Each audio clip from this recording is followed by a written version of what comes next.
hope you guys are having a great Thursday. I wanted to get on here today to talk about how I got into design, as I said that I would a couple weeks ago.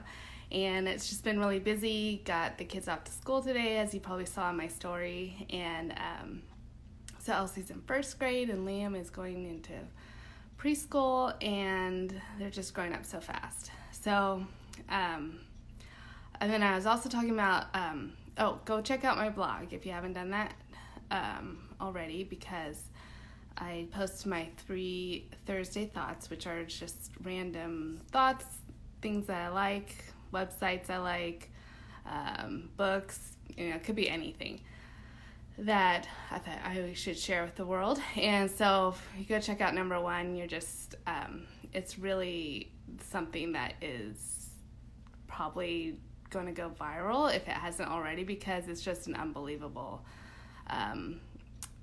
house that you just have to see. So go check that out on the blog. I'm not going to spoil it for you. But so back to how I got started in design. It's a common question that I get asked by my clients, friends, family, people that I run into, and I say, "Oh, I'm an interior designer," and they'll say like, "Well, how did you get into that?"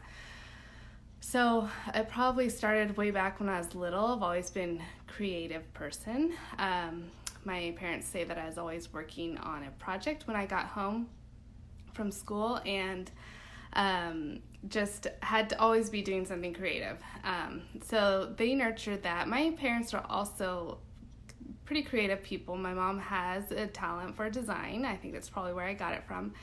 Also, my dad liked to oil paint, so he would paint a lot, and I'd watch him.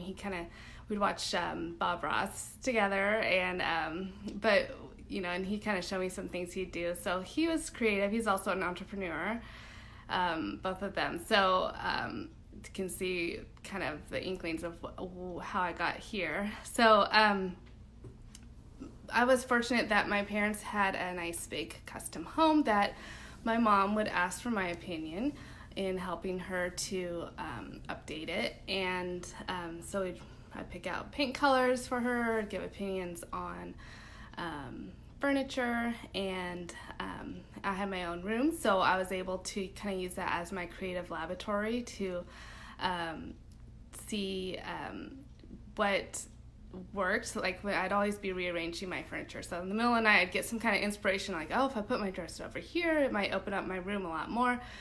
So sometimes I think I actually sneaked rearranging my furniture in the middle of the night. Confessions of a designer. Just because I couldn't handle waiting to see the finished product. So I was always rearranging the furniture, new paint colors. I went from yellow was my favorite color when I was little, so it was a yellow room, went to like a pale green. And then I had this bright blue that has a lot of purple in it, with a yellow ceiling because I was into country French colors.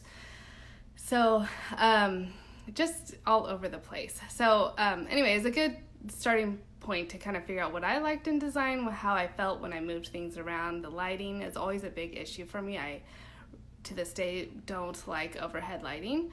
If it's a monopoint, like in a room, if you only have the ceiling light on, it's just depressing to me. So I was always big on having ambient light, multiple light sources, and probably darker than most people prefer. One of my friends would always complain that my room was always so dark, and I was always asking her to turn off the overhead light in her room because it just bothered me.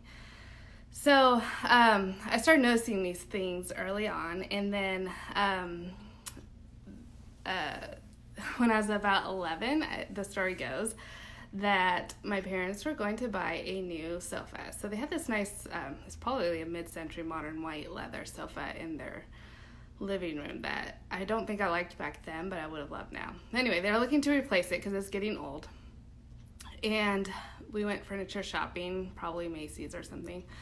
And my dad saw a sofa that was hard leather with a tufted back and probably a bench seat. And he, in my opinion, it looked like something you put in a doctor's office. It was not something you're going to sit in your family room and watch TV for hours. And so I kind of put my foot down and I said, if you buy that sofa, I am never going to sit on it.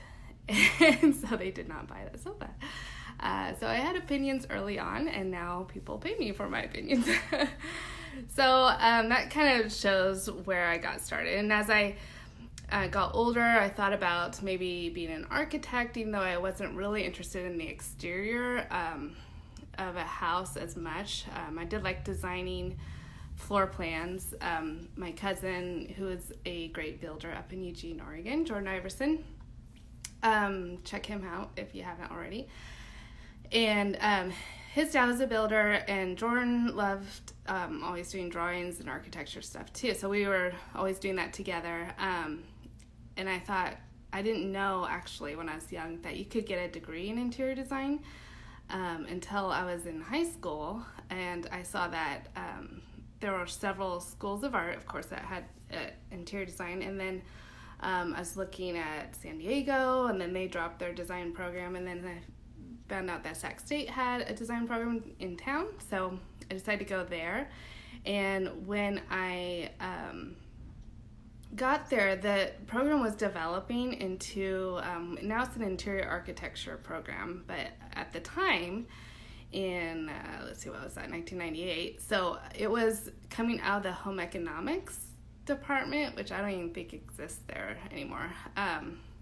So it moved from more like the fabrics and finishes and color theory, which they still do, into more of the architecture part, more of commercial design and codes-based design, which is very important to know if you're going into that.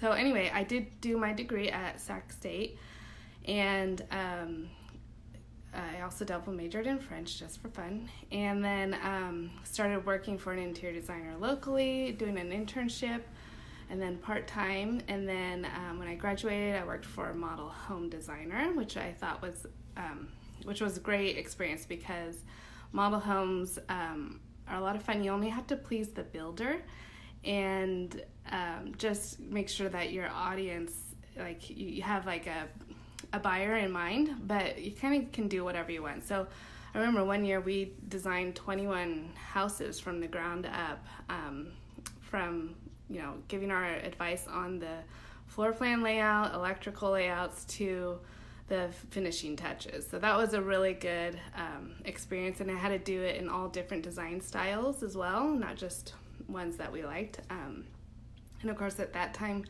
Tuscan was really big, so we had to do a lot of that, but always gravitated towards the more modern, contemporary, clean-lined looking things. And so then worked for them for a few years, and then also worked for an architect doing some drafting. So I got to know like how to put a plan set together for submittal for getting a permit, and that was really useful. And then at that time the economy crashed, and so kind of decided to go into business for myself, which I always wanted to do eventually, because I was an entrepreneur, and I am, and that just kind of pushed me into it. So it was a slow process. So luckily I had the skills of drafting, which I worked part-time independently for a architectural designer, drafting kitchen and bath for him, which really helped me with my kitchen and bath design skills too, because that's all I did for a long time. And then meanwhile I was developing my own clientele. And so here we are, 12 years later, and I've got 2 employees. We've got an office in Midtown, and just going up from here. And I'm really excited about the direction that the company's going, and just the impact that I can make in people's lives, which is another reason why I got into design, because people don't always realize how much design affects their lives. I could be designing a space for a surgeon, or whatever it is that you do with your life. If your home is more functional and pleasing to you, it's going to be you're going to do your job that much better. So I feel like I'm an integral part of your life if I'm designing for you. So it's a luxury that I know not everybody can afford, but if you can, it is well worth it. So that's just kind of how I got started. And if you guys have more questions for me, and then I love seeing everybody on here, yay. So just let me know if you have any other questions. I'll put a link to the blog in the notes. And if there's anything else, I will talk to you later.